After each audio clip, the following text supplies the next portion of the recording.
Ilang araw na lang ba bago mag-graduation? Ilang araw na lang ba bago tayo tuloy-tuluyang maghiwa-hiwalay? O nga no, ilang araw na nga lang ba? Grabe, ang bilis talaga ng panahon, no? Parang kailan lang nung naging scored tayo. Parang kailan lang nung may kanya-kanya pa tayong mundo. Paano nga ba natin nakilala ang isa't isa? Nagbago na nga ba tayo?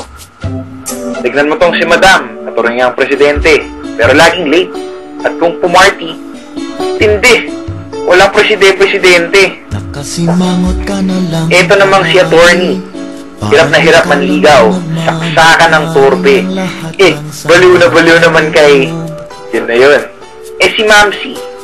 Kung magmahal, ibang klase. Pero ang problema lang, sino ba talagang mamahalin? Tignan mo naman tong si Daddy.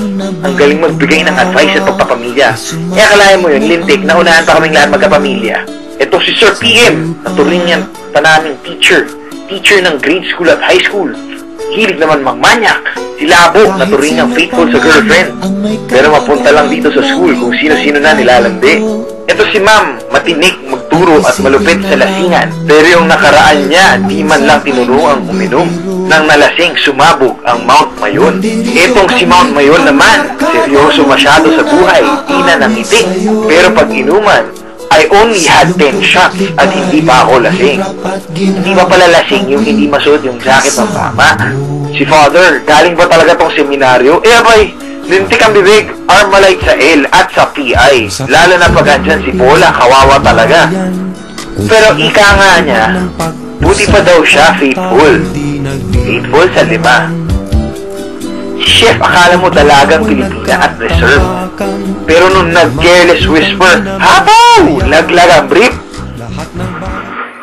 Pero kahit ganito kami, maraming kakulangan at kapintasan at sobrang daming kalokohan at katarantaduhan, may pagkakapareho naman dahil lahat kami, mamimiss namin kayo ng sobra. Thank you for teaching me how to love, showing me what the word means, what I've been dreaming of. And now I know there is nothing that I could not do, thanks to you for teaching me how to feel, showing me my emotions, letting me know what's real from what is not.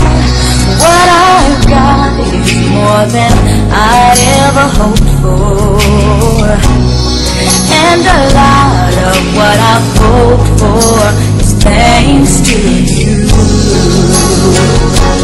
No mountain, no valley, no time, no space, no heartache, no heartbreak, no far from grace can stop me from believing that my love will pull me through, thanks to you.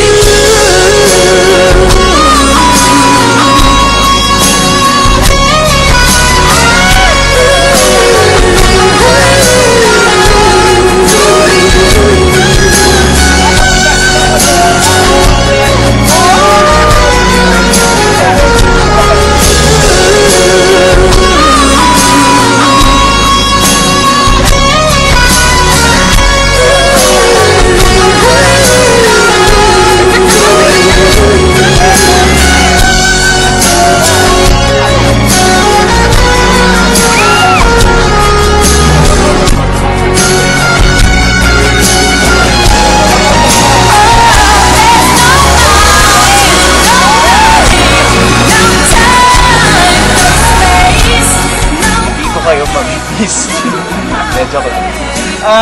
Masaya ang fourth year namin. Dahil hindi lang dahil isama tayo, pero dahil rin isama tayo. So, kaya hindi ko kayo mamimiss kasi lagi lang kayo dito.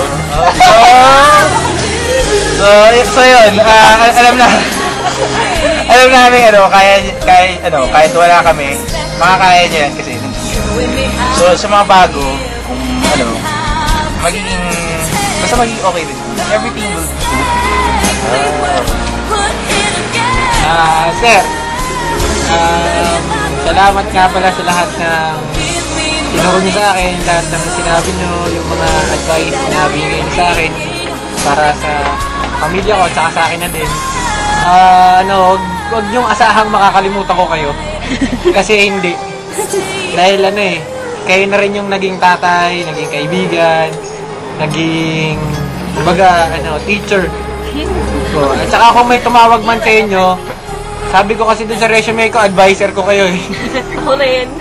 Kaya yun, maraming salamat sir. Tapos sa mga bagong score, galingan nyo.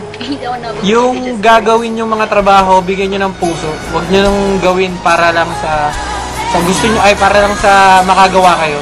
Bigyan nyo ng essence yung pagtatrabaho nyo. At saka sa mga lalaki, tumulong lagi kayo sa mga babae. At saka, sir, yung laminator ko nasa inyo pa. Balik nyo na sa akin. Salamat. Pinyaring casual day. Hi, Score. Thank you so much na naging part ako ng barkada ng family na to.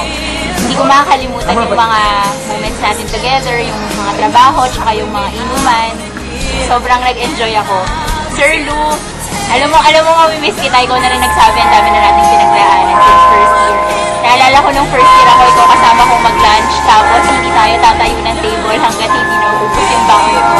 Alam mo nung mga first 2 days na nakaka-bad trip ka kasi ang kulit-kulit mo, pinapaubos mo sa akin yung baon ko. Pero ngayon, sobrang namimiss ko na siya. Sir Du, wala nang magsasabi sa akin na ubusin ko yung lunch ko pag nag-work na ako. Tapos, thank you sa lahat na nagawa mo for me. I wouldn't be this sociable as I am right now kung hindi dahil sa'yo. Thank you, Sir Du. I love you.